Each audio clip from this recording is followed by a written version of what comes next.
Bismillahirrahmanirrahim. Assalamualaikum warahmatullahi wabarakatuh. Innal hamdalillah nahmaduhu wa nasta'inuhu wa nastaghfiruh wa na'udzu billahi min syururi anfusina wa sayyiati a'malina.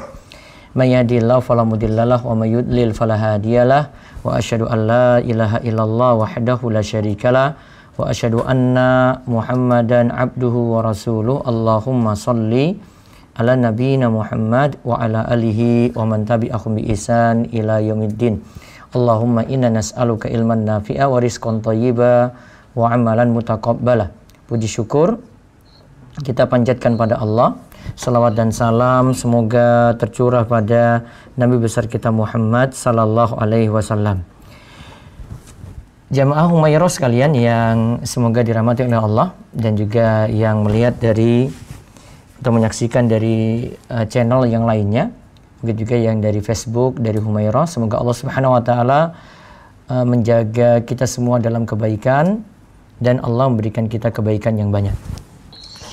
Baik, pada kesempatan pagi ini kita akan melanjutkan sharing online kita bersama Jamaah Humairah dengan pembahasan seputar halal haram jual beli online ya, terutama di sini yang mungkin dilakukan oleh ibu-ibu yang saat ini sudah banyak yang terjun di bisnis online juga, baik sebagai reseller, dropshipper, dan macam-macam atau bentuk yang lainnya. Nah, saya mereview ulang dulu untuk pembahasan yang lalu. Ya, kita ketika beli online di sini, jual beli online yang kita lakukan, ya jelas saja kita melihat atau memandang terlebih dahulu barang yang nanti akan dijual. Kemudian kita juga pandang lagi bentuk transaksinya seperti apa, barang jelas atau tidak gitu. Sebagaimana jual beli secara umum. Yang jelas kalau yang diperjualbelikan itu barang haram, itu tidak dibolehkan.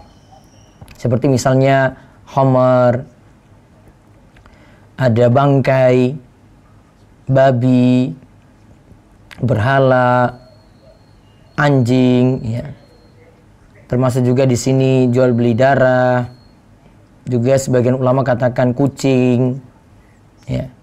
Dan segala benda yang haram diperjualbelikan atau yang dimanfaatkan untuk tujuan yang haram. Adapun untuk transaksi online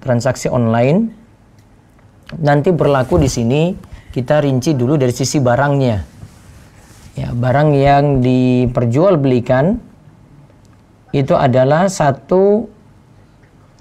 ada barang yang disyaratkan harus tunai di tempat, tunai dalam majelis akad. Ini karena perintah Nabi Shallallahu Alaihi Wasallam untuk ya, melakukan transaksi tunai untuk barang ini, ya, untuk melakukan transaksi tunai untuk barang ini, yaitu ada di situ jual beli emas, perak, dan komoditi ribawi lainnya. Ya, dan komoditi ribawi lainnya. Ya, Nabi SAW sebutkan dalam hadis, az-zahab bil-zahab, wal-fidda bil-fidda, wal-bur bil-bur, wal-syair bil-syair, wat-tamr bil-tamr, wal-milh bil-milh, mislan bi-mislin, sawa'an bi-sawa'in, yadan bi-yadin. Fa idza ikhtalafat hazil asnaf, fabi'u kaifa syi'tum idza kana yadan bi-yadin. Nabi syaratkan untuk 6 barang di sini. 6 barang ini Nabi Shallallahu Alaihi Wasallam sarankan emas dengan emas ketika ditukar, perak dengan perak ketika ditukar, kemudian bur sejenis gandum ditukar juga dengan bur, syair juga sejenis gandum ditukar dengan syair, kemudian kurma ditukar dengan kurma, garam ditukar dengan garam. Maka syaratnya itu harus apa? Mislan bimislin. Jumlahnya itu sama. Yadan biyadin. Ya, yadan biyadin berarti harus tunai dalam majelis akad. Lalu Nabi SAW katakan, fa idza ikhtalafat hazil asnaf fabi'u kaifa syi'tum idza kana yadan biyadin. Jika jenisnya berbeda, ya, masih dalam satu kelompok, maksud kelompok barang ini sama, namun sudah beda jenis, yaitu kurma misalnya ditukar dengan gandum atau emas ditukar dengan perak. Maka syaratnya jika berbeda di sini, ya, maka fabi'u kaifa syi'tum, terserah jual bagaimana jumlahnya, idza kana yadan biyadin. Namun harus tunai dalam majelis akad. Ya, harus tunai dalam majelis akad.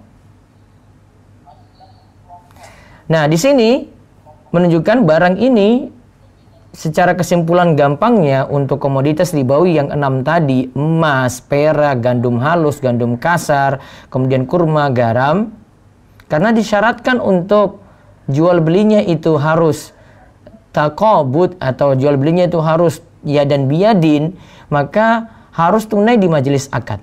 Tidak boleh ada satupun yang tertunda. Ya, tidak boleh ada satupun yang tertunda. Namun kalau sudah beda kelompok, karena tadi kita kalau bagi 6 hal tadi itu dibagi jadi 2 kelompok karena punya illah atau maksud yang sama, yaitu emas perak ini mata uang. Kemudian kalau gandum halus, gandum kasar, garam, kurma itu makanan yang bisa ditakar atau ditimbang. Maka kalau sudah beda kelompok, misalnya saya beli kurma, ya, emas perak berarti mata uang masuk situ ya, satu kelompok. Saya membeli kurma.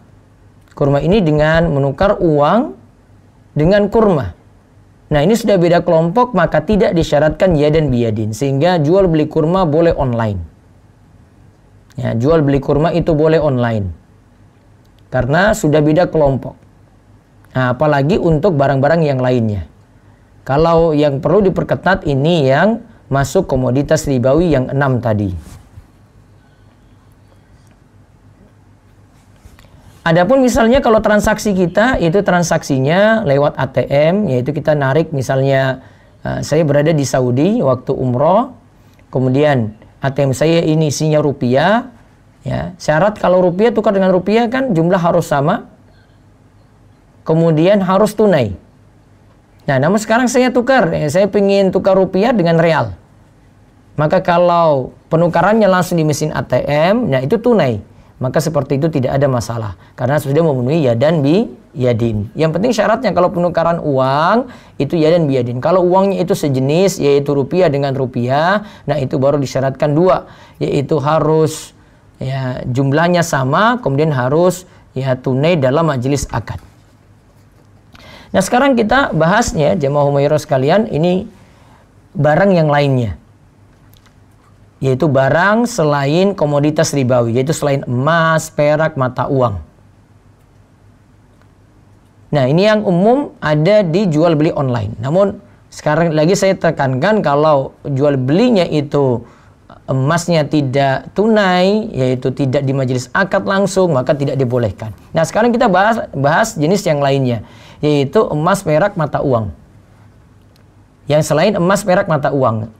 Situ ya ada yang jual gamis, ada yang jual ya perabotan rumah, ada yang jual barang-barang macam-macam selain komoditas ribawi tadi. Nah, di sini terserah bentuknya nanti mau lewat situs web atau lewat marketplace atau lewat Instagram, IG dengan memajang foto, ya, atau lewat ya WhatsApp juga ada story sekarang sudah mudah, dia install WhatsApp Business application, kemudian dia bisa pasang foto dan orang bisa order langsung, bahkan bisa otomatis jawab juga di WhatsApp. Nah, itu bisa juga. Nah, intinya di sini kalau ada akad yang berlangsung secara online, ya ini seperti surat menyurat. Dan ini akad seperti ini ada di masa silam dianggap seperti jual beli langsung. Ya, seperti kita jual beli langsung. Nah, bentuknya di sini ada 3. Yang kita bahas seperti kemarin ada 3, yaitu ada yang sudah memiliki barang. Saya sebutlah ini toko online-nya ya. Ya, atau akun Instagram ini sudah memiliki barang. Toko online-nya itu sudah memiliki barang. Ada yang kedua, dia sebagai agen atau sebagai wakil. Dia sebagai agen atau sebagai wakil. Kemudian yang ketiga itu ada bentuk, dia itu posisinya tidak memiliki barang dan tidak sebagai agen. Tidak memiliki barang dan tidak sebagai agen. Jadi tiga ini kita rinci. Kalau yang pertama, toko online-nya itu, ya, ibu-ibu jualan gamis itu memiliki barang langsung dan ibu pasarkan langsung. Namun kalau via internet itu cuma kita tampilkan foto, spesifikasinya jelas. Nah, ini namanya jual beli al-ghaib ala as-sifat. Jual beli dengan menyebutkan spesifikasi jelas. Ya, jual beli dengan menyebutkan spesifikasi jelas. Seperti itu tidak ada masalah, halal. Wa halallahu al-bai'a wa harrama riba. Allah menghalalkan jual beli dan mengharamkan riba. Nah, ini selesai. Yang penting barang ada, gitu. Kalau barang ada, ini masalah tidak terlalu besar dibandingkan barang tidak ada. Namun posisi yang kedua, dia sebagai wakil dari pemilik barang. Dia sebagai, sekali lagi, wakil dari pemilik barang. Artinya ini penjual yang punya barang ini dia wakilkan kepada, ya kita sebutlah ada di sini sistem dalam jual beli online itu dropshipper, ya. Dia wakilkan kepada dropshipper untuk promokan, kemudian nanti yang kirim dari supplier yang punya barang tadi. Kalau saya menganggapnya ini sebagai wakil. Yang jelas dia tidak jadi dropshipper liar, ya, dia jadi dropshipper yang memang sudah ada ikatan kerjasama di situ. Dia nanti dapat komisi, dapat fee, atau dia mungkin tetapkan harga yang sudah diberi oleh, ya, supplier, ya. Supplier misalnya katakan ini jual 100 ribu pokoknya kasih ke saya, terserah kamu mau jual berapa, ya sudah dia naikkan, ya, tanpa dia memiliki barang. Karena dropshipper itu memang tidak memiliki barang, dia tidak memiliki stok barang, maka tidak ada masalah di situ. Nah, dari pihak supplier bisa kirim langsung kepada konsumen. Ya, terserah nanti mau transfer uangnya itu lewat rekeningnya dropshipper itu sendiri ataupun supplier. Yang penting dia itu jualkan, ya, jaga amanat, karena ini amanat. Ya, ini amanat. Ya, kalau ini amanat berarti dia tanggung jawab dari sisi harga, tidak dia naikkan seenaknya kalau sudah dibatasi. Namun kalau tidak dibatasi, ya, artinya sudah 200 ribu pokoknya kamu jual ya Bu, ya. Nanti, ya, lebihnya kamu ambil aja. Nah, berarti itu dibebaskan. Namun kalau dibatasi misalnya, pokoknya jangan jual 200 ribu, saya ingin di pasar ini harga bagi reseller dan yang jual pokoknya sama semuanya biar tidak saling cemburu, ya. Nah, nanti fee-nya dari saya. Maka tentukan harga seperti itu, tidak boleh mengkhianati dengan tentukan harga lebih daripada itu. Nah, itu kalau sebagai wakil, ya. Tadi saya contohkan ini bentuknya dropshipper. Nah, kemudian ada lagi posisinya yang ketiga, dia itu toko online, tidak memiliki stok barang, kemudian tidak sebagai wakil juga. Ya, ini kalau dalam dunia bisnis ini, ya, dia beli, pokoknya langsung dia jual lagi. Misalnya dia jadi reseller. Ya, reseller itu biasanya nyetokin barang, gitu. Stoknya harus ada.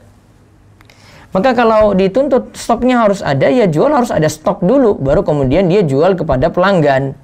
Kalau belum ada, dia tidak mengikat si pelanggan, tidak mengikat konsumen, dia cari dulu barangnya. Kalau sudah ada, baru dia telepon lagi, ya, atau hubungi lagi yang memesan tadi. Sehingga tidak terjadi jual beli barang yang belum dimiliki. Karena Nabi SAW itu pernah didatangi oleh Hakim bin Hizam. Hakim bin Hizam itu katakan, wahai Rasulullah, ini ada yang datang mau beli barang pada saya, namun tidak ada stok saat ini. Bolehkah saya jual itu padanya? Nanti tinggal saya cari di pasar. Nabi SAW itu katakan, la tabi' ma laysa indak. Jangan kamu jual barang yang belum kamu miliki. Maka untuk reseller seperti ini, dia nyetokin barang dulu. Karena memang tugas reseller itu nyetokin barang. Ya. Reseller itu nyetokin barang, maka dia nyetokin barang dulu. Kalau sudah ada, baru dia itu jual. Ya, ini yang lebih aman.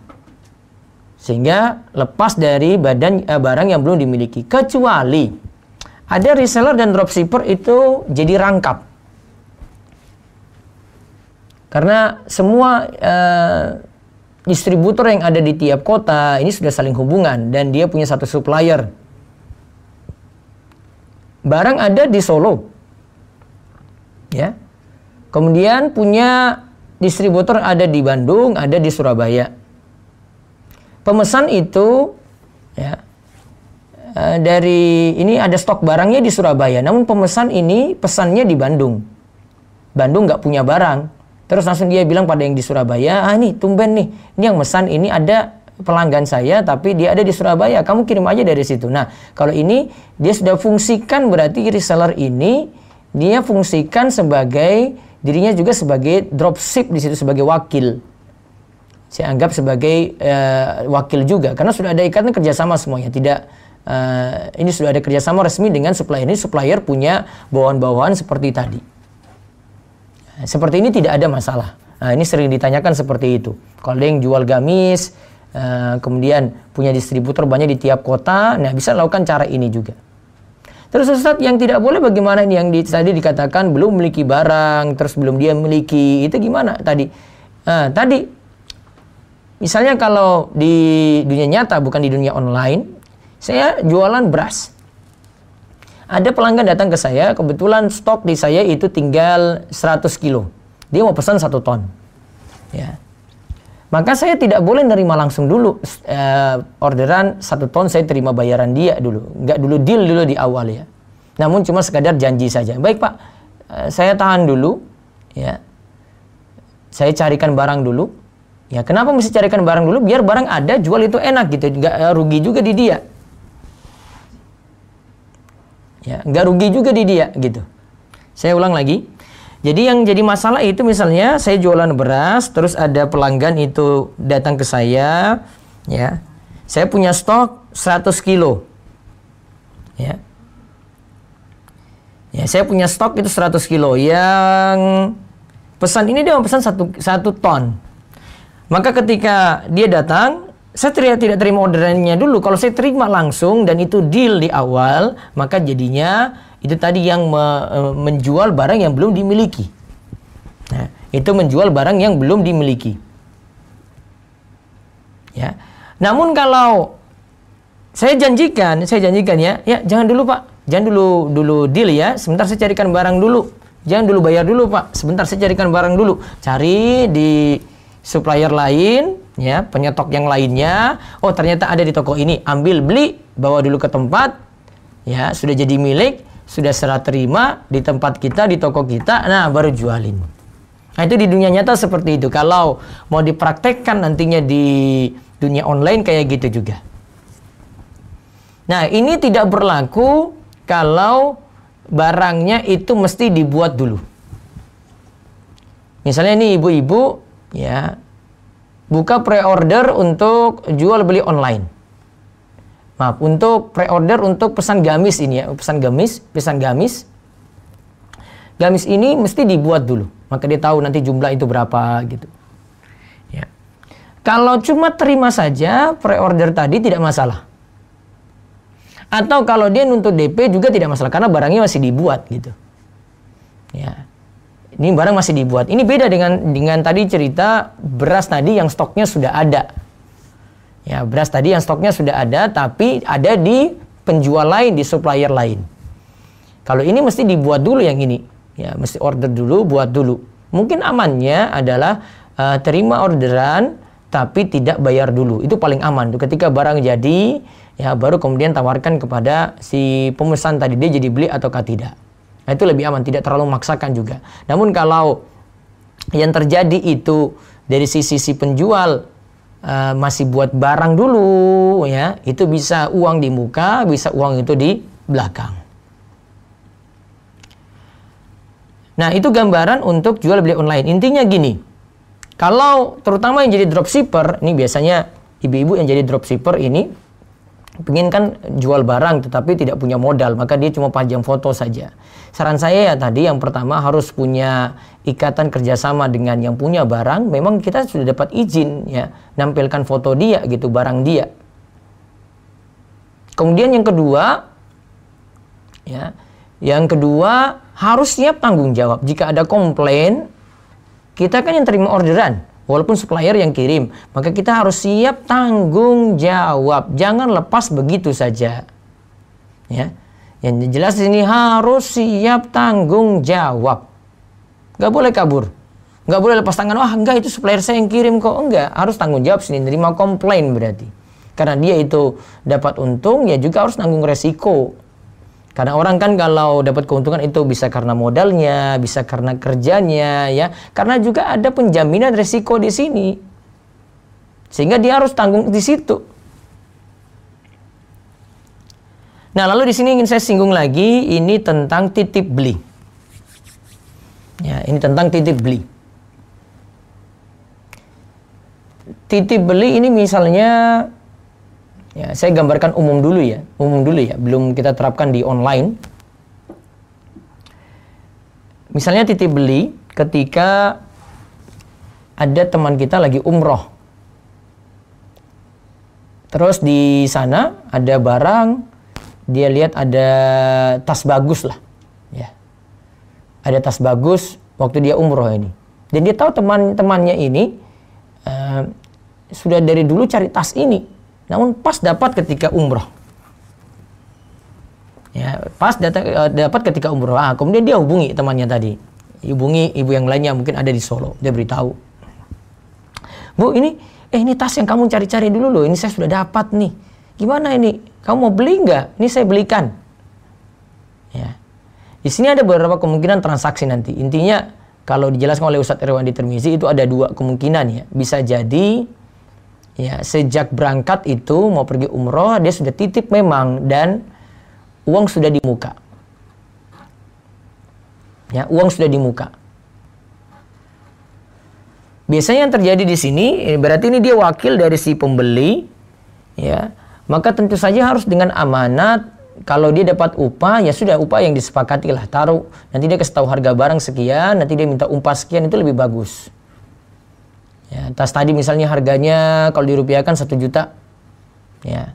Uang tadi dikasih 1 juta. Nah, namun dia kasih uang fee lagi. Ini fee untuk kamu ini 100.000 nih untuk jajanan anak-anak nanti ya. Nah, misalnya seperti itu. Ini nggak masalah. Ya, ini jadi mewakilkan kemudian dapat upah, disebut oleh para ulama dengan wakalah bil ujrah. Pernah Nabi SAW suruh Urwah juga untuk beli kambing. Urwah itu disuruh beli kambing. Kemudian dari kambing tadi itu diambil oleh Urwah. Urwah itu bawa uang 1 dinar. Di pasar dia berhasil beli 2 ekor kambing. Urwah itu berhasil membeli 2 ekor kambing.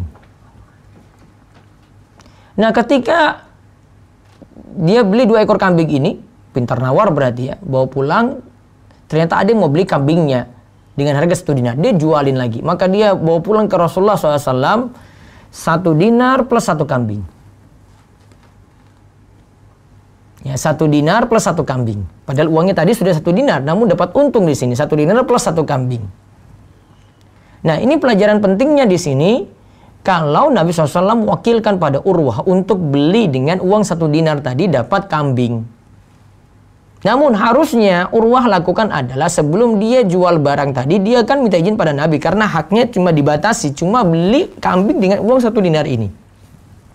Dia dibatasi dengan beli kambing saja. Maka dia tidak boleh beli barang lain karena itu wakil. Ya.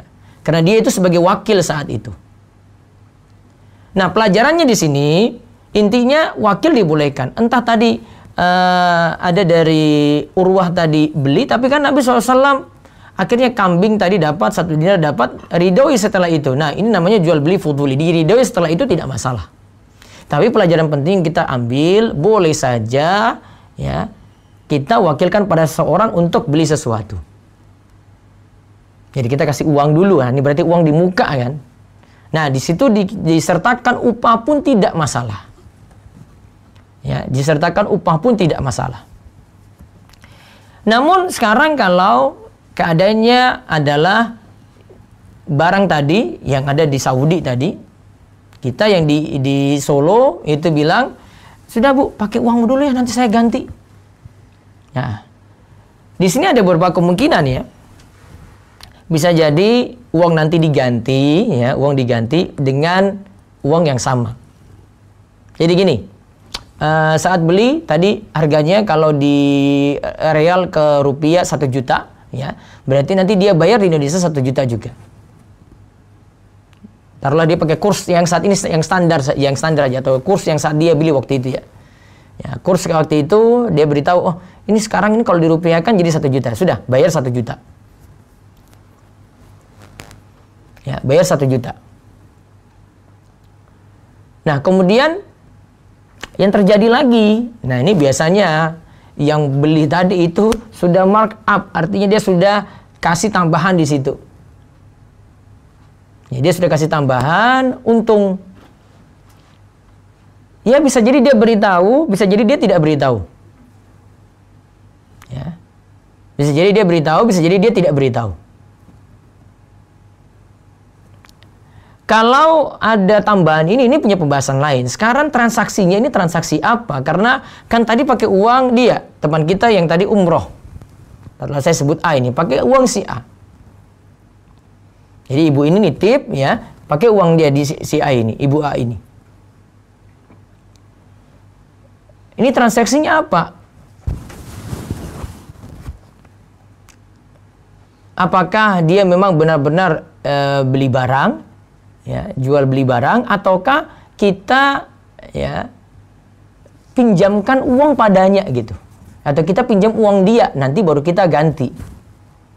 Ya, ini masalahnya di situ.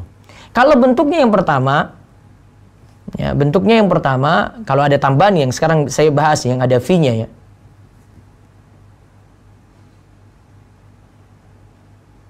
Ya, yang ada fee-nya itu saya bahas. Kalau ada fee, kalau yang pertama di situ tidak mengikat saat beritahu ini, dia beritahu ini ada tas nih bu, ya, kamu mau nggak? Iya saya mau. Ya, terus yang lagi umroh dia bilang, ibu A ini dia bilang, ya, saya belikan, ya. Nah, kalau awalnya bilang itu, ya sudah belikan saja, ya sudah belikan saja gitu. Kalau transaksinya itu awal tidak mengikat, jadi gini, sudah ini ya, saya beli dulu ya, nanti terserah kamu mau atau tidak. Nah, di sini bilang terserah kamu mau atau tidak. Jadi ketika transaksi awal itu, misalnya ketika sudah ada, dia beritahu ada tas, kalau tidak mengikat, ya baik, saya beli dulu, sudah nanti kalau barang ada dulu baru kita ini beritahu harganya gitu. Saya beli dulu. Nah, berarti tidak mengikat di sini ya. Terus ketika beli baru dia tawarin, ini saya sudah dapat. Ini harganya 1 juta, ya. Tapi dia sudah beli. Dia nggak mesti beritahu keuntungan di sini. Maka ketika dia jual, dia sudah markup, tidak masalah karena barang sudah dia beli. Namun dengan catatannya, tidak boleh kalau untuk yang pertama ini, ya dia tidak memaksa. Kalau nggak jadi beli ya sudah. Namun kalau jadi beli ya alhamdulillah. Nah sekarang kalau yang terjadi adalah dia sekarang beli pakai uangmu dulu, nanti saya bayar, saya janji saya bayar. Nah itu. Yang di Solo ini dia bilang, saya janji saya bayar, gitu. Bilang pada ibu A seperti itu.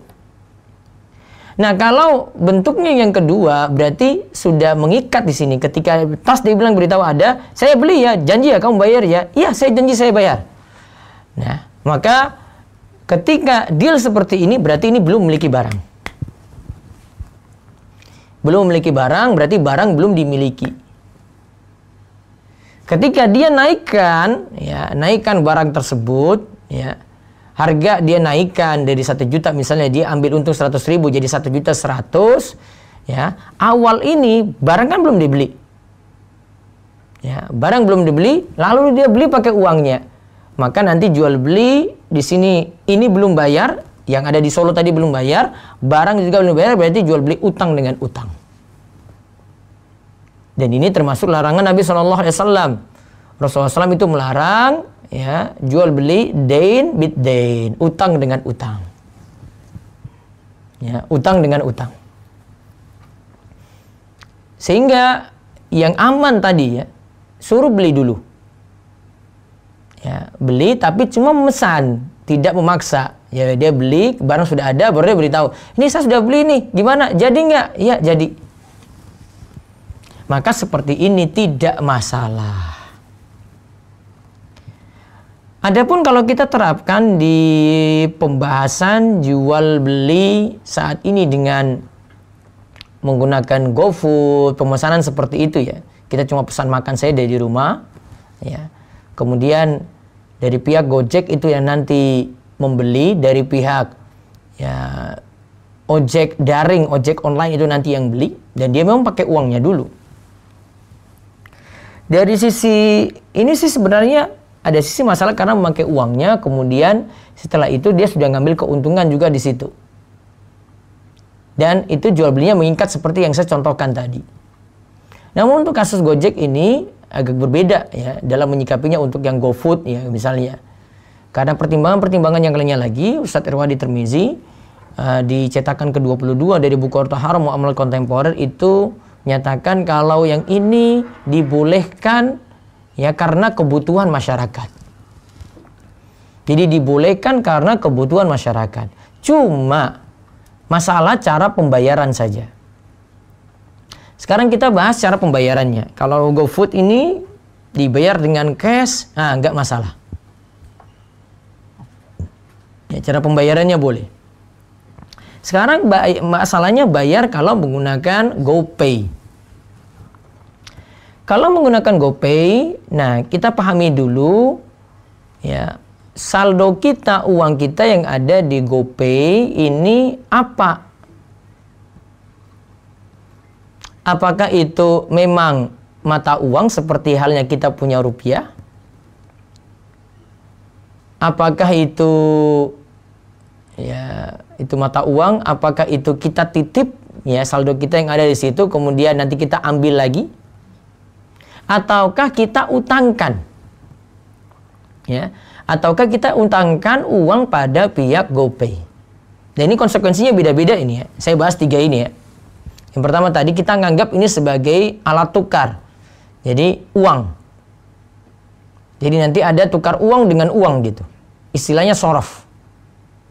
Yang kedua ada kemungkinan ini adalah kita nitip. Istilahnya itu wadiah. Ada yang ketiga, transaksi ini adalah kita naruh di situ dari pihak GoPay ini memutar uang ini, mereka itu pakai, kemudian ya kita ngambil sewaktu-waktu, berarti kita pinjamkan, istilahnya qardun. Saya rinci satu persatu ya. Kalau ini jadi mata uang, ya sekarang pertanyaannya, apakah dengan GoPay itu bisa bayar transaksi apapun? Ya, jawabannya tidak. Ya, dengan GoPay itu tidak membayar transaksi apapun.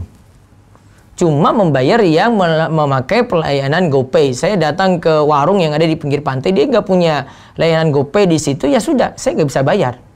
Berarti cuma dibatasi pada orang yang menggunakan aplikasi GoPay saja. Ada warung yang punya layanan ini, kemudian kita bayar dengan itu, ya, potong dari saldo kita, tidak masalah. Ya, itu yang dimaksud. Nah, berarti sorof bukan. Ya, ini tidak fungsinya seperti mata uang. Kemudian yang kedua, kita nitip di situ. Nitip. Sifat nitip itu begini, sifat nitip. Nitip itu kalau kita sebut wadiah, wadiah ini kalau sewaktu-waktu itu hilang, bukan karena kecerobohan orang yang diberi titipan tadi, maka sudah ludes-ludes saja.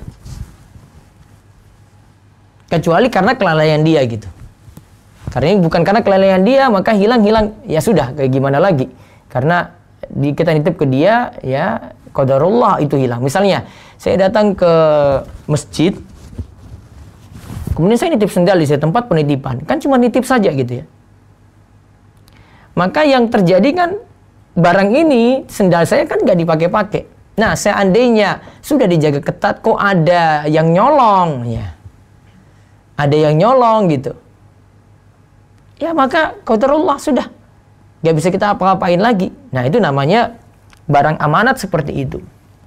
Sekarang pertanyaannya, apakah mungkin dari para pelanggan GoPay tadi ya naruh uang di situ, kalau uangnya itu ludes gitu saya, dia terima? Ya, jawabannya tidak. Dia tetap inginkan itu uang dia gitu. Maka kalau disebut wadiah tidak tepat juga. Yang paling tepat kita sebut itu adalah qardun, utang. Kita beri pinjaman, ya. Artinya kalau beri pinjaman di sini saldo yang tertanam di situ statusnya kita ini naruh uang pada GoPay, kemudian ya nanti kita tarik sewaktu-waktu. Ya, kita tarik sewaktu-waktu seperti itu. Jadi ini paling mungkin ketika kita nitip pada pihak GoPay, ya, itu adalah qardun, kita meminjamkan. Ya, kita meminjamkan.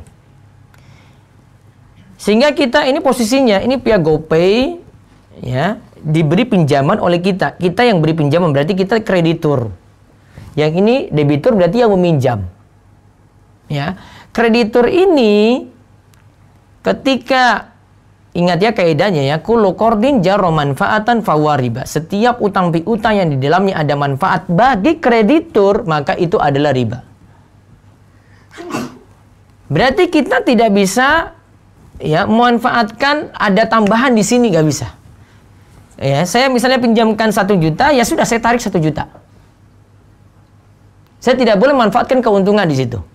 Nah, kalau ada yang punya saldo ini, ketika dia manfaatkan ini dalam bentuk promo atau diskon, ya, promo atau diskon, itu dia dapat manfaat dan dia sebagai kreditur. Kita ini sebagai kreditur yang nanam saldo di situ. Maka tidak boleh ngambil manfaat di situ, sehingga silakan bayar dengan GoPay, transaksi apapun juga bisa bayar, cuma nanti masa promo atau diskon tidak dimanfaatkan. Karena nanti terkena ya kaidah kullu qardin jarra manfaatan fahuwa riba. Setiap utang piutang yang di dalamnya itu ada keuntungan maka termasuk riba. Jadi kita balik ke masalah tadi, titip ya. Jadi kalau mau pesan GoFood gitu ya, maka silakan. Tetapi ingat cara pembayarannya, bisa cash, nah ini aman. Ya, namun kalau pembayarannya itu dengan GoPay dilihat dulu. Ini kalau manfaatkan promo atau diskon karena ada saldo kita di situ, maka tidak boleh. Nah, ini cuma cara bayarnya saja. Nah, ini yang terjadi pada titip beli tadi. Sehingga ditimbang-timbang ketika menggunakan itu. Ya paling aman itu cash lah dalam masalah ini, itu paling aman itu cash daripada kita memanfaatkan saldo GoPay-nya. Kalau bayar normal ya nggak masalah.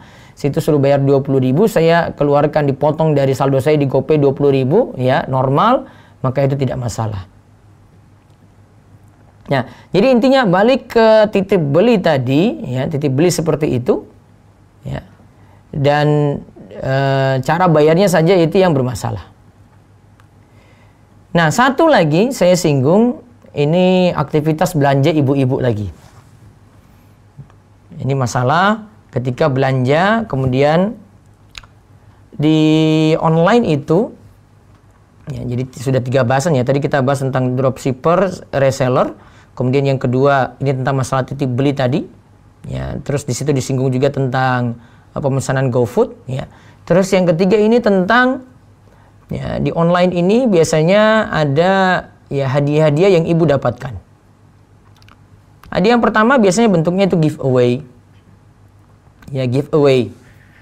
Ya, ada yang punya akun tertentu, ya, akun situ toko online, dia sengaja berikan giveaway dengan catatan nanti ini dapat hadiah, tinggal beri komen, like, dan jangan lupa di follow atau di subscribe. Nanti akan dapat hadiah, ini sudah gambarkan hadiahnya itu. Kalau cuma sekadar memberi hadiah saya seperti ini untuk giveaway seperti ini boleh, karena ini memberikan hibah. Yang memberikan hibah cuma-cuma. Ini sama seperti kalau ya, kita datang ke pusat perbelanjaan, terus mereka bagi kupon cuma-cuma. Ya, bagi kupon cuma-cuma, namun sekaligus mereka promo. Ya. Itu kan tadi, klik follow dan subscribe itu kan juga sebenarnya promo, jualan dia gitu loh. Namun kan belum tentu beli. Nah, ini sama juga. Datang ke pusat perbelanjaan, kemudian kita dikasih kupon, ya. Dari kupon ini nanti diundi. Kita tidak bayar apapun. Ya. Masalah follow, masalah like itu masalah beda ya. Masalah kita punya paket ya di mana-mana, buka YouTube juga, buka Instagram juga pakai paket gitu.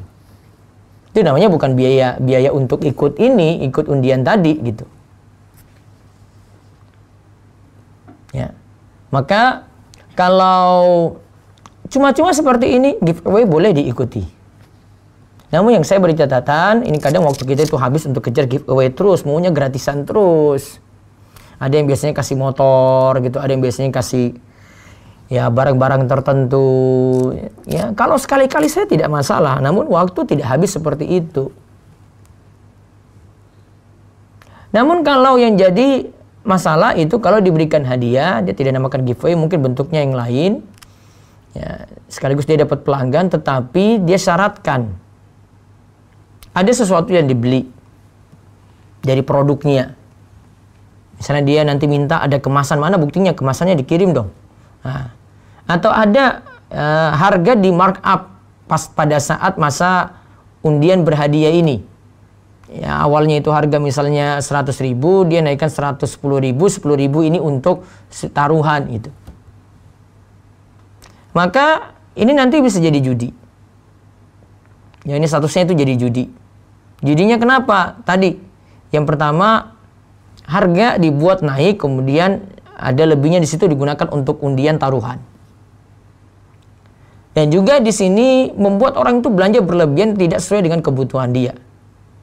Ya, ini belanja berlebihan tidak sesuai dengan kebutuhan dia. Dia kumpulin bungkus produk itu terus. Ya, akhirnya isinya mungkin dia berikan pada siapa gitu. Yang penting dia sudah punya produk tadi tanpa ada kebutuhan. Dan ini pemborosan, nggak boleh.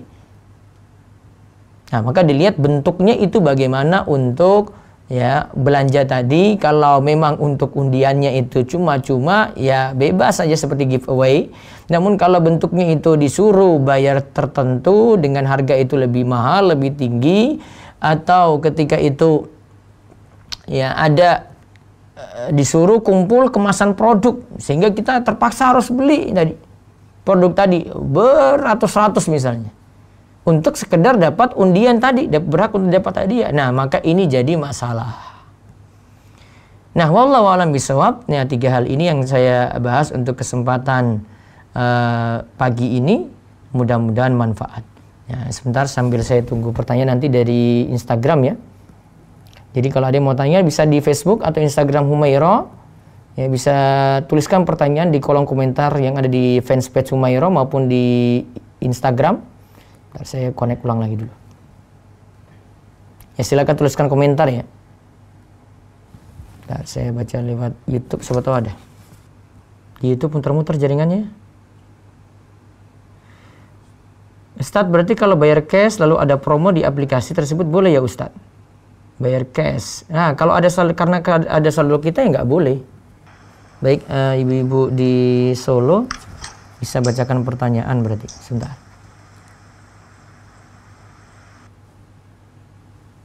Kalau promonya tidak harus pakai e-wallet nggak masalah ya yang di sini. Ya. Berarti cuma sekadar promo saja.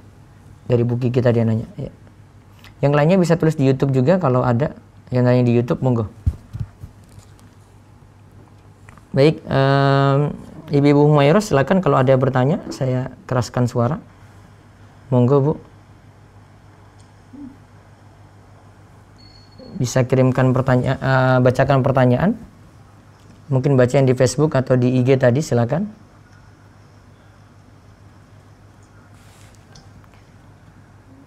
Bagaimana hukum penggunaan e-wallet link aja syariah? Mereka menuliskan kalau mereka bekerjasama dengan bank syariah dan menyesuaikan diskon di aplikasinya. Tetap seperti umum yang tadi saya sebutkan ya. Saya tidak pandang dari banknya gitu, namun seperti tadi yang saya jelaskan. Apakah boleh kita customer memakai saldo GoPay untuk membayar makanan? Boleh. Yang penting tidak manfaatkan saat promo saja atau diskon. Terus Ustadz Sope menjual kupon potongan ongkir seharga 10.000 per kupon. Satu kupon ongkir yang dibeli bisa diperoleh potongan ongkir untuk 4 kali transaksi. Ya, sebentar dulu ya di YouTube. Ya, silakan Bu. Suaranya bisa didengar? Iya, walaupun agak kecil sih. Ya, monggo. Ya. Suaranya bisa didengar, Ustaz? Bisa didengar Bu, silakan. Bacakan pertanyaan-pertanyaan. Ya, silakan.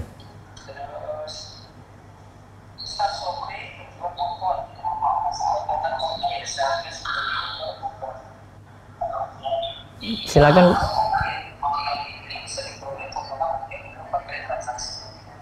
Pertanyaan pertama, Ya. kalau MLM gimana Ustaz? MLM, dia cuma tanya MLM aja atau ngikutnya atau gimana Bu? Pertanyaannya tadi. Dia cuma tanya MLM saja, hukumnya bagaimana? Kalau MLM masalah kalau saya. Karena diberikan syarat ketika kita beli produk kemudian cari downline, yang sebenarnya diincar itu bukan beli barangnya namun keanggotaan di bawahnya dan bonus besar. Jadi dari sisi menzolimi downline yang paling bawah yang sulit dapat anggota lagi ada, dan ini jual sebenarnya produk cuma kedok saja, yang terjadi adalah jual beli uang dengan uang gitu, dan uang dikembangkan jadi lebih besar. Jadi yang diincar itu bonusnya. Nah, ini yang jadi masalah di sini untuk MLM. Kalau mau jadi anggota cuma beli produknya saja, saya tidak sarankan. Jadi tidak masuk dalam sistem MLM. Ya, karena nanti dia menzulimi yang downline yang ada di bawahnya. Saya baca lagi di ini. Ustadz mau tanya, saudara Ana seorang agen. Tetapi di saat mendaftar sebagai agen, beliau menggunakan alamat rumah tantenya. Karena rumahnya sendiri telah diblokir oleh pihak supplier dikarenakan dulu pernah melakukan pelanggaran. Bagaimana status barang tersebut, apakah halal atau haram? Mendaftar sebagai agen lalu menggunakan alamat rumah tantenya. Yang di sini masalahnya cuma dia memiliki barang atau tidak, ya gitu aja ya. Masalah intinya di situ. Baik, saya kayaknya live langsung di IG saja. Connect lagi. Halo? Ustaz, gimana tentang kupon Shopee tadi? Kupon Shopee tadi ya, sebentar.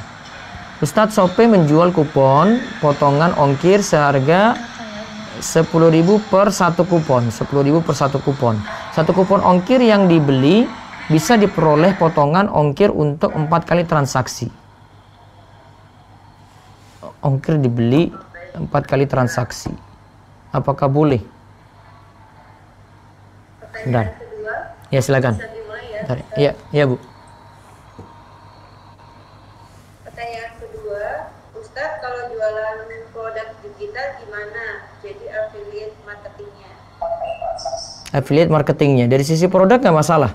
Yang penting foto. Kalau itu ini foto ya. Pertanyaannya umum ya Bu. Pertanyaannya itu aja dulu. Hanya jualan produk digital.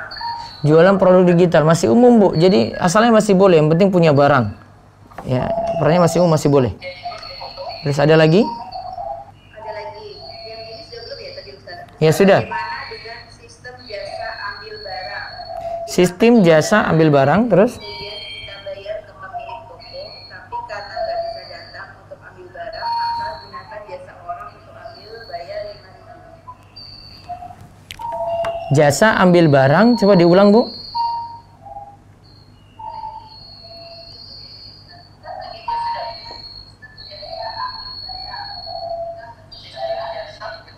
Halo, masih kurang bagus pertanyaan. Kayaknya lewat tulisan aja ya.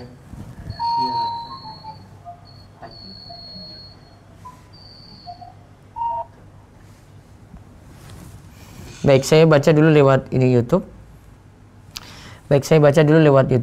Ustadz, gimana tentang kupon Shopee tadi? Jadi Shopee menjual kupon potongan ongkir seharga 10.000. Potongan ongkir 10.000 ya. Per satu kupon. Ya, satu kupon ongkir yang dibeli bisa diperoleh potongan ongkir untuk 4 kali transaksi. Ya, untuk 4 kali transaksi. 4 kali transaksi. Apakah boleh? Secara ini masih boleh-boleh saja ya. Yang penting jelas antara kupon tadi untuk dapat ongkirnya itu jelas.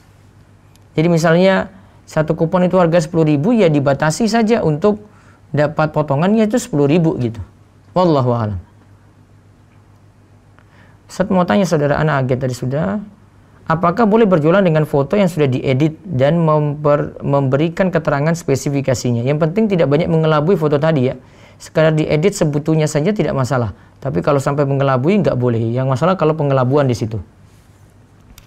Terus Ustadz, bagaimana jika driver Gojeknya dapat orderan pakai GoPay dan si pembeli memakai promo dari GoPay tersebut? Apakah aslinya haram Ustadz karena mendukung riba?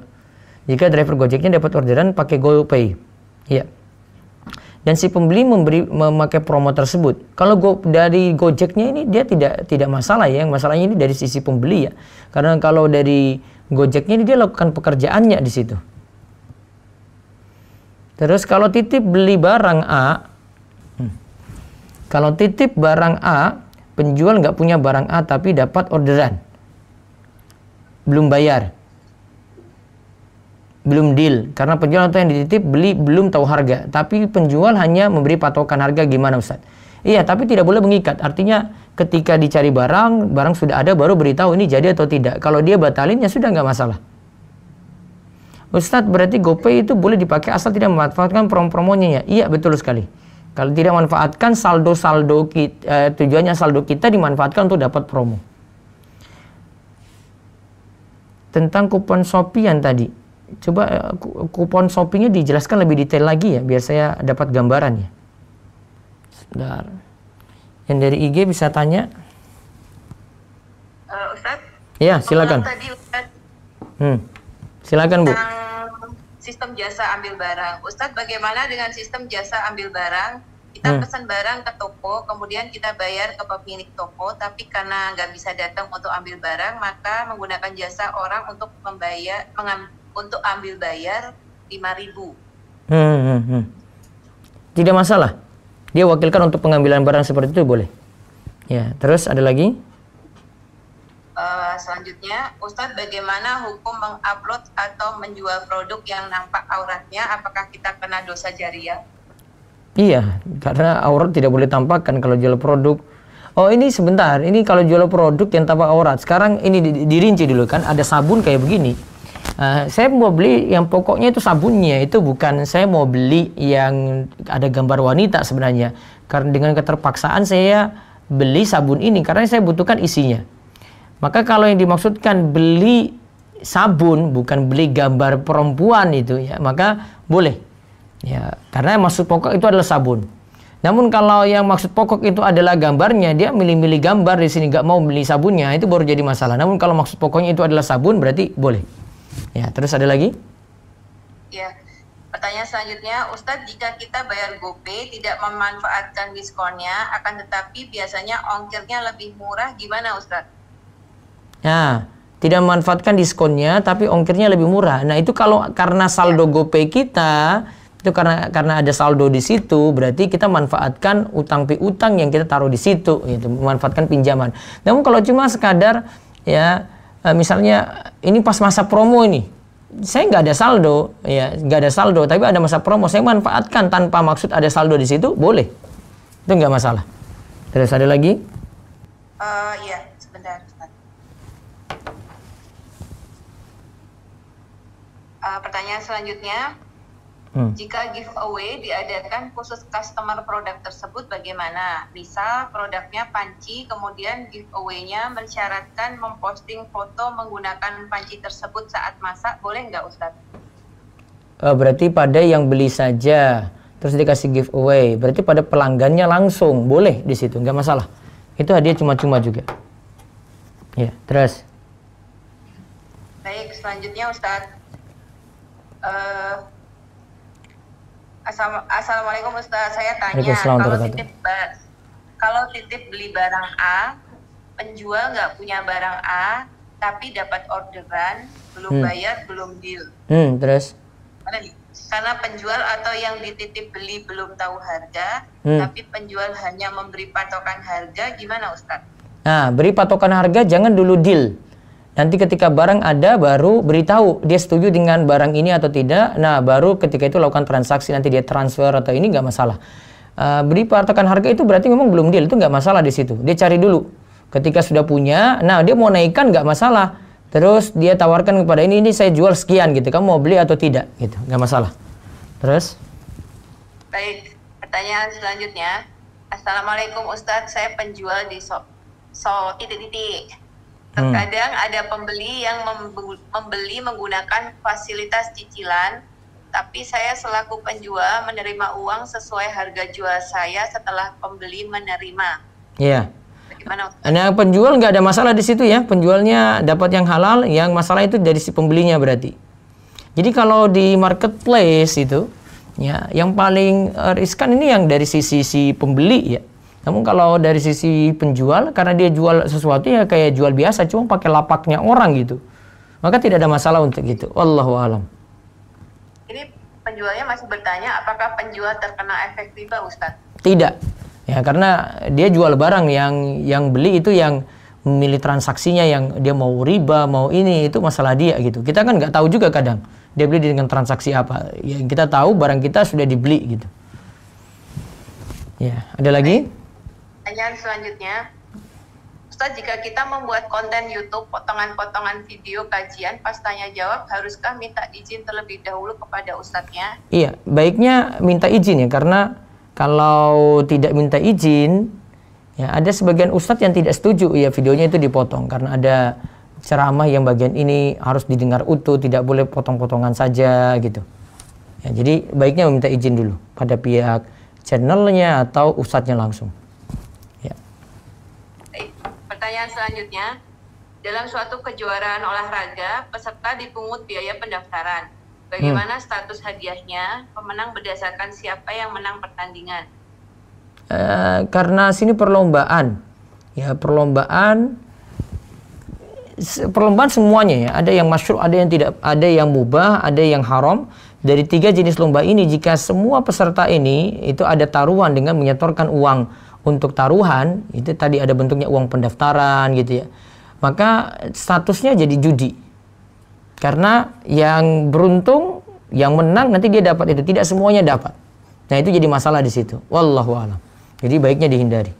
Jadi kalau sudah terlanjur ikut, hadiahnya tidak dia manfaatkan. Itu lebih baik. Terus. Baik, pertanyaan selanjutnya. Bismillah, Ustadz mau tanya, gimana hukumnya kita memanfaatkan poin-poin dari kartu debit? Misalnya kartu debit yang ada, setelah kita belanja, jika poin kita cukup, kita bisa bayar dengan poin tersebut. Karena kartu debit itu poin kan itu karena ada simpanan kita di situ. Simpanan kita berarti beri pinjaman pada bank. Kemudian kita dapat poin ini manfaat untuk kita sebagai kreditur. Kaidahnya tadi ya, kullu qardin jarum manfaatan fahuwa riba. Setiap utang piutang yang nanti ada manfaat untuk kreditur, maka itu jadi riba. Maka tidak boleh dimanfaatkan ya poin tersebut. Wallahu a'lam. Pertanyaan lagi, Ustadz boleh dijelaskan lagi kenapa kita tidak boleh menggunakan promo yang ada di GoFood? Ya, jadi masalahnya karena ada saldo di situ. Jadi kita naruh pinjaman. Ya, naruh pinjaman, kemudian kita dapat manfaat dari pinjaman yang kita taruh di situ. Sama seperti kita beri pinjaman uang pada orang lain. Orang lain itu kita syaratkan pada dia untuk ngambil untuk kasih tambahan ke kita. Berarti kita dapat manfaat. Ya, maka kita sebagai kreditur, kita posisi kita kan sebagai kreditur yang memberikan pinjaman. Nah, tidak boleh mendapat manfaat dari situ. Nanti bisa diputar ulang nanti video saya tentang ini. Ya, terus. Pertanyaan selanjutnya, Ustadz, jika kita bekerja sebagai konsultan online di aplikasi yang mengharuskan orang yang konsultasi dengan pembayaran GoPay atau Dana, bagaimana hukum pendapatan kita dari situ, Ustadz? Selama yang diurus yang halal-halal saja tidak masalah. Namun kalau yang diurus yang riba, nah itu baru jadi masalah. Berarti masih tercampur di situ. Wallahu a'lam. Kalau bisa dipisahkan mana transaksi riba dari penghasilannya, mana yang enggak, ya maka aman bagi dia. Wallahu a'lam. Terus. Pertanyaan selanjutnya, Ustadz, apakah hasil uang dari YouTube halal? Hasil uang dari YouTube selama itu dapat dari, karena kita punya video, dapat dari lisensi, halal. Namun masalahnya bukan di situ saja kita dapat penghasilan, karena ada sebab iklan di situ, iklan Google AdSense yang nanti diputar oleh orang. Namun ternyata YouTube juga kan sekarang punya Google Premium. Google Premium ini orang bayar YouTube tanpa mendapatkan iklan gitu. Jadi secara umum saya pandang dari sisi pertama, isi konten dulu. Kalau isi kontennya itu bermutu, konten yang bermanfaat, maka tidak ada masalah. Ya, tidak ada masalah. Dan boleh saja orang itu mendapatkan penghasilan dari hak cipta yang dia punya gitu. Jadi dia buat sesuatu karya, terus dianggap sebagai hak cipta, yang orang lain itu manfaatkan. Nah, itu nggak masalah. Sama seperti saya jual buku misalnya, itu hak cipta saya gitu. Dan saya dapat keuntungan dari situ. Mungkin dari sisi buku ini kalau mau dijual cuma 50.000, saya jual 150.000, 3 kali lipat. Maka tidak ada masalah. Ya, itu jual hak cipta namanya, boleh. Ya, dan ini sudah diakui oleh ulama-ulama di masa silam. Tetapi dari sisi konten, kalau kontennya bermasalah, misalnya di situ konten terlalu banyak lawakan, ya, prank-prank, pokoknya yang konten-konten bermasalah, nipu orang gitu. Ya, maka ini jadi masalah. Intinya Google AdSense itu macam-macam ya. Tapi tidak semua ternyata setelah saya kaji, ada yang murni memang dari Google AdSense gitu. Namun dari sisi pengguna YouTube sekarang itu sudah bisa menghapus iklan. Bagi yang nonton itu dia bisa menghapus iklan dengan cara dia beli Google Premium. Ya, dia bisa berlangganan tanpa melihat iklan sama sekali. Jadi videonya dia dengar utuh tanpa ada potongan tadi. Bagi yang tidak ini kalau videonya itu dia tidak berlangganan seperti ini, maka dia dapat iklan. Nah, saya cuma khawatir di sini iklan ini yang banyak orang itu lihat dibandingkan dengan yang pakai Google Premium tadi. Jadi intinya ya secara umum masih halal selama kontennya itu bukan konten yang masalah. Wallahu a'lam. Pertanyaan selanjutnya Ustadz. Iya.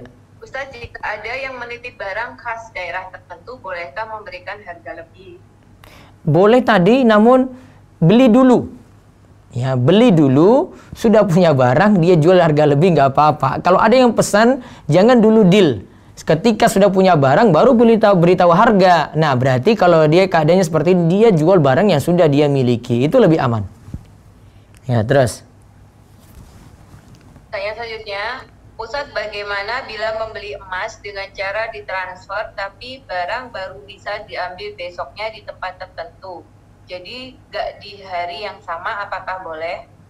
Tidak di hari yang sama, apakah boleh? Berarti ada penundaan, tidak masuk dalam yadan biyadin, karena ada yang tertunda. Harusnya serah terima uang dan emas itu di majelis akad langsung. Nah, itu yang dituntut dalam hadis yadan biyadin. Ya, terus. Ustadz, untuk barang PO biar customer tidak terlalu berat, kemudian supplier membolehkan dicicil, gimana hukumnya? Tergantung ya, ini jenis barangnya gimana. Kalau barang yang harusnya ready stock, ya stoknya sudah ada dan pembeli itu punya, maka dia bayar dulu, ya itu nggak masalah. Ada DP juga tidak masalah. Namun kalau barang nggak punya, nah ini baru jadi masalah.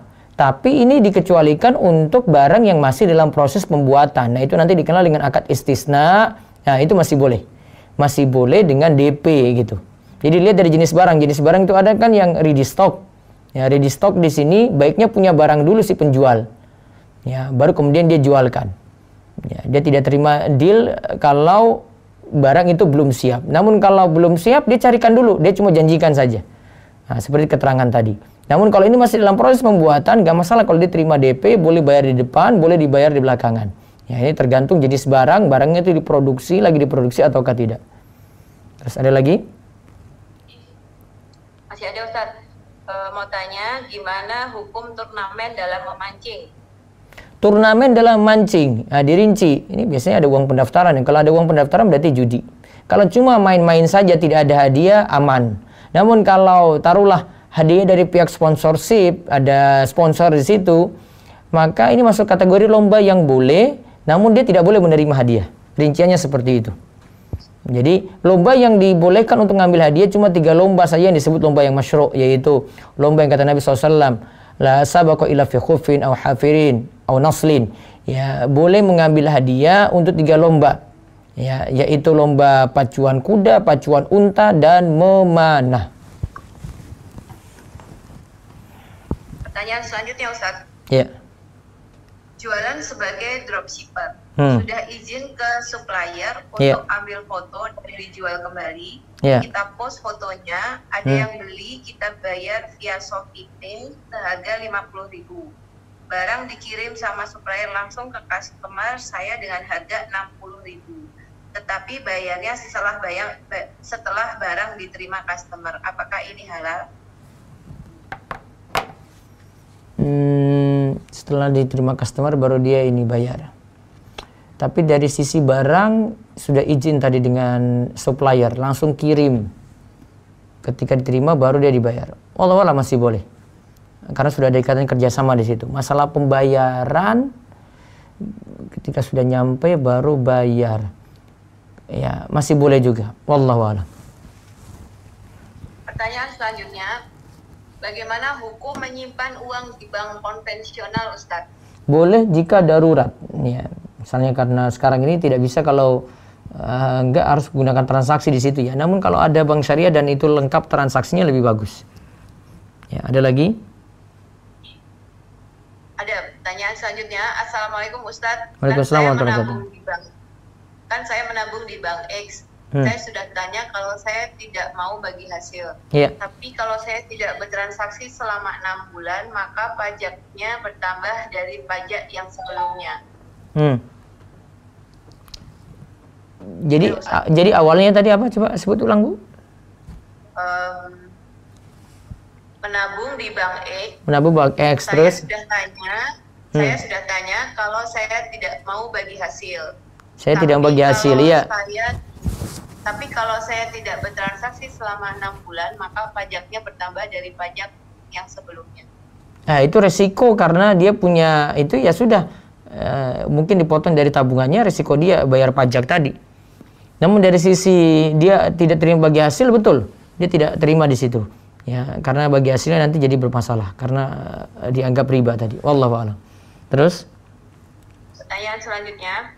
Kalau saya jual barang, terus tiba-tiba ada yang japri kalau dia jual barang lebih murah ke customer saya, itu gimana Ustadz? Ada yang japri, terus diulang Bu? Kalau saya jual barang, lalu tiba-tiba ada yang japri kalau dia jual barang lebih murah ke customer saya, itu bagaimana?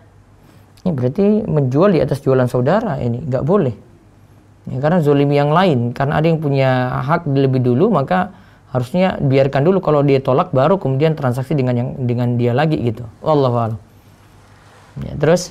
Pertanyaan selanjutnya Ustadz. Ustadz, Ana suka bikin tutorial backsoundnya pakai musik instrumental. Gimana Ustadz? Tutorial untuk berbagi ilmu. Nah, tutorialnya yang dengan backsound musik tadi yang dihapus saja lebih aman. Ya, kasih tutorial biasa saja. Itu lebih manfaat insya Allah. Ya, terus? Pertanyaan selanjutnya, Ustadz, bagaimana memanfaatkan poin dari kartu keanggotaan, dalam hal ini kartu member maskapai penerbangan, di mana poin tersebut ditukarkan dengan barang atau dengan tiket pesawat? Itu namanya pemberian hadiah ya dari pihak maskapai kepada kita yang sudah jadi pelanggan. Seperti halnya dia kasih poin tertentu untuk ya keanggotaan gitu. Nanti dapat layanan khusus kalau makin ini. Itu nggak masalah. Dari yang punya jualan kasih hadiah kayak gini nggak masalah seperti itu. Boleh dimanfaatin. Ya. Mungkin 2 lagi Bu. Ya. Pertanyaan 2 ini pas Ustadz. Assalamualaikum Ustadz. Ya. Kalau mengambil keuntungan dari barang yang dibeli lalu dijual lagi karena merasa barang tersebut kurang cocok, bagaimana hukumnya? Misal beli 7.000, dijual lagi 10.000. Ya gak masalah, karena barang sudah dimiliki, jual dengan harga seperti itu hak dia mau jual lebih. Ya, terus? Pertanyaan terakhir Ustaz. Iya. Mau tanya lagi, seorang PNS menerima gaji ditransfer ke bank konvensional, gimana hukumnya Ustaz? PNS terima gaji ditransfer ke bank. Kalau memang darurat nggak masalah, ya karena tidak ada jalan lain seperti itu. Kalau mau aman ya ditarik langsung, tidak disimpan di situ. Kalau memang tidak butuh untuk transaksi lama dengan bank tadi. Baik, cukup? Satu lagi boleh nggak Ustaz? Iya, boleh. Assalamualaikum Ustaz, saya pernah impor dari luar negeri untuk pembayarannya via kartu kredit. Punya teman, apakah bisa jatuh ke dosa riba? Punya teman, bayar kartu kredit, terus jadi beli barang dia belum kasih tahu transaksi lengkapnya itu Bu? Coba diulang. Ya, saya pernah impor dari Impor. luar negeri untuk pembayarannya via kartu kredit punya teman. Apakah bisa jatuh ke dosa riba? Oh, kartu kreditnya punya teman, terus dia bayar beli barang dari luar negeri. Dari sisi mungkin tidak ada jalan lain selain dia pakai kartu itu ya. Dari sisi jual belinya sah. Namun ya dia punya tanggung jawab untuk bayar kartu kreditnya tadi. Intinya ya kalau dalam keadaan darurat saja baru boleh pakai. Kalau tidak darurat nggak boleh. Wallahu a'lam. Baik, sudah selesai semua dibacakan pertanyaannya Ustadz. Mohon maaf untuk jamaah sudah cukup, jamnya sudah selesai. Ya, cukup ya. Ya. Itu saja mungkin dari kami untuk jamaah Humairah yang di Solo. Mudah-mudahan Allah Subhanahu wa taala jaga dalam kebaikan dan kita terus diberikan kebaikan yang banyak. Demikian kita cukupkan, kita tutup dengan doa kafaratul majlis. Subhanakallahumma bihamdika asyhadu an la ilaha illa anta astaghfiruka wa atubu ilaik. Assalamualaikum warahmatullahi wabarakatuh. Ya, silakan jika ada yang mau bertanya monggo. Ustaz, saya seorang desainer logo tapi sering menerima proyek seperti meminta desain model hewan. Kalau gambarnya utuh hewan nggak boleh ya, gambar makhluk hidupnya itu nggak boleh karena itu maksud pokok di situ ya.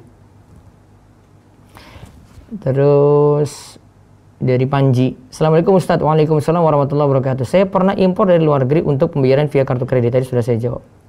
Ya, yang lainnya sudah dijawab ya, cukup. Ya, sampai jumpa lagi. Ya, Allah barik fiik. Mudah-mudahan Allah jaga kita semua dalam kebaikan. Demikian kita cukupkan, kita tutup dengan doa kafaratul majlis. Subhanakallahumma bihamdika asyhadu an la ilaha illa anta astaghfiruka wa atubu ilaik. Assalamualaikum warahmatullahi wabarakatuh.